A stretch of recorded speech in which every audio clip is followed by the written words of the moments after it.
अस्सलाम वालेकुम। मेरा नाम आयशा ज़ाहिद। ठीक है, और आज जो मैं आप लोगों के साथ टॉपिक डिस्कस करूँगी वो है role of radio tracer in development of modern nuclear analytical techniques. सबसे पहले न्यूक्लियर एनालिटिकल टेक्निक्स। इसकी डेफिनेशन ये है कि जो न्यूक्लियर एनालिटिकल टेक्निक है ये डील्स करती है न्यूक्लियर एक्साइटेशन के साथ, इलेक्ट्रॉन इनर्शियल एक्साइटेशन के साथ, न्यूक्लियर रिएक्शन के साथ एंड और रेडियो एक्टिव डिके के साथ। एग्जाम्पल के तौर पे आ जाती हैं instrumental neutron activation analysis, INNA, particle induce x-ray emissions, x-ray fluorescence and the radio tracer studies. In principally under nuclear techniques are based on property of the nucleus itself. ठीक है, जो न्यूक्लियर टेक्निक है वो base होती हैं nucleus की properties के ऊपर compare to the non nuclear techniques जो कि यूज़ होती हैं एटम्स की प्रॉपर्टीज़ के लिए as a whole. primarily governed by the properties of the electron arranged in cell। जो इलेक्ट्रॉन्स हैं वो अरेंज होते हैं एक शेल के तौर पे। ठीक है, however fundamentally as well as particularly उनकी जो होती हैं वो ना तो शार्प बॉर्डर लाइंस होती हैं। ठीक है, और ये जो हम इनको ड्रॉन कर सकते हैं बिटवीन न्यूक्लियर और नॉन न्यूक्लियर टेक्निक्स के दरमियान। जो मास स्पेक्ट्रोमेट्री है डील करती है आयोनाइज आइटम के साथ and rarely with the bare nucleus. However, the signal is determined by the mass difference of the nucleus। पता इस सर्वे जो mass spectrometer will be considered as a nuclear technique कि हम इसको स्पेक्ट्रोमेट्री को हम न्यूक्लियर टेक्निक भी consider कर सकते हैं। इस सर्वे के बाद हम ये कह सकते हैं some nuclear analytical techniques are not only based nuclear properties. जो कुछ न्यूक्लियर एनालिटिकल टेक्निक होती हैं वो न्यूक्लियर प्रॉपर्टीज़ के ऊपर बेस नहीं करती बट लेकिन on a combination of a nuclear and electronic properties. इन दोनों के कम्बिनेशन से either with a single technique, एक जो सिंगल टेक्निक है, और with in hybridisation of the two techniques, और वो ये हो जाती है। Example of the first category are NMR and measurable spectrometry where the nuclear signal is fine tuned by the electron energy level giving also जो हमें chemical information भी देती है। Neutron activation analysis. जो न्यूट्रॉन एक्टिवेशन एनालिसिस है ये हमें qualitative और क्वांटिटेटिव दोनों तरीके से अलाउ करती है एलिमेंट को डिटरमिन करने के लिए। ये जो this method is based upon the conversion of stable atomic nuclei into radioactive nuclei by irradiation with neutrons and the subsequent measurement of the radiation released by this radioactive nuclei। जो इनमें से कुछ several types हैं जो radiations को imitate करती हैं, जैसे कि गैमा रेडिएशन ऑफ द ये जो गैमा रेडिएशन है सबसे बेस्ट कैरेक्टरिस्टिक्स है of the selective and the simultaneously elements को डिटरमाइन करने के लिए। By neutron activation, radionucleus may be produced from all elements present। ठीक है, in the sample at sometimes strongly different products rates भी आ जाते हैं। This mixture of radioactive can be analyzed into two different ways। इनको हम two different ways में analyze करते हैं। सबसे पहले है कि the resulting radioactive sample is chemically decomposed। ठीक है, कि जो वो chemically decompose होना चाहिए and by a chemical separation the total number of radionuclides. जब हम सेपरेशन करते हैं जो टोटल नंबर होती है उसकी रेडियोन्यूक्लाई की, वो सेपरेट हो जाती हैं बहुत सारे फ्रैक्शंस में, जिनमें हम जो होती हैं रेडियोन्यूक्लियर जो with the few radionuclides each होती है। ठीक है, डिस्ट्रक्टिव और radio chemical neutron activation analysis हैं। This form of NNA will not be discussed in this thesis। The resulting radioactive sample is kept intact and the radionuclides are determined by taking advantages of the difference in the decay rates के साथ।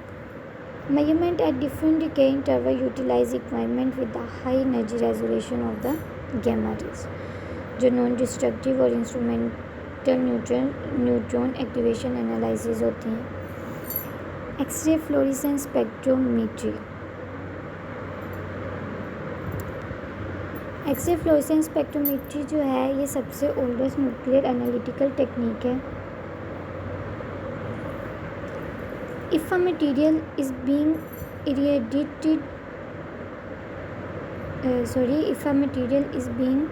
radiated with electromagnetic radiation of a sufficient energy के साथ अगर हम उसको करेंगे, the atom resulting in the, जो atoms हैं, जो रिजल्ट में हमारे पास आइटम आते हैं इलेक्ट्रॉन्स को रिमूव करने से फ्रॉम द इनर ऑर्बिटल से, में ऑब्जर्व दिस फोटोन्स, वो में भी इन फोटोन्स को ऑब्जर्व कर लें। जो होल है will be filled by the transfer of another electron, कोई भी दूसरे इलेक्ट्रॉन से वो फिल हो सकता है फ्रॉम द आउटर ऑर्बिटल से। जो एनर्जी डिफरेंस है बिटवीन ये जो टू ऑर्बिटल्स हैं इनके दरमियान में विल बी इमिटेड, उनको हम इमिट कर सकते हैं एज वो इमिट हो जाते हैं एज सेकेंडरी और फ्लोरेसेंट एक्स रेडिएशंस के साथ। Note that the emission of these fluorescence X-ray stop immediately if the primary irradiation is halted। अगर तो जो प्राइमरी रेडिएशन है वो रुक जाएगा तो जो emission हो रही है फ्लोरेसेंस एक्सरे की वो भी स्टॉप हो जाएगी फ़ौरन। ये चीज़ नोट करने वाली है इसके अंदर। The fluorescence x radiation is characteristics for each element, जो हम इनको वेल डिफाइन कर देते हैं based on physics of the atomic structures के ऊपर, and this form the basis for the high selectivity of X-ray fluorescence spectrometry. The primary radiation में come from the radio active, जो प्राइमरी रेडिएशंस हैं वो radio active sources के जरिए भी आ सकते हैं, जैसा कि ये कोबाल वगैरह इनसे, और फ्रॉम एक्सरे ट्यूब से ये भी आ सकती है। Commercially available equipment is available as a compact apparatus consisting of an x-ray tube पे और एक्सरे रेडिएशन डिटेक्टर के और सैंपल चेंजर के ऊपर। The fluorescence x-ray have relatively low to very low energy, इनकी जो एनर्जी होती है वो बहुत कम होती है, जिसका मतलब है कि they are easily self absorb by the sample matrix, जो ऑब्जर्व हो सकते हैं easily by the sample matrix.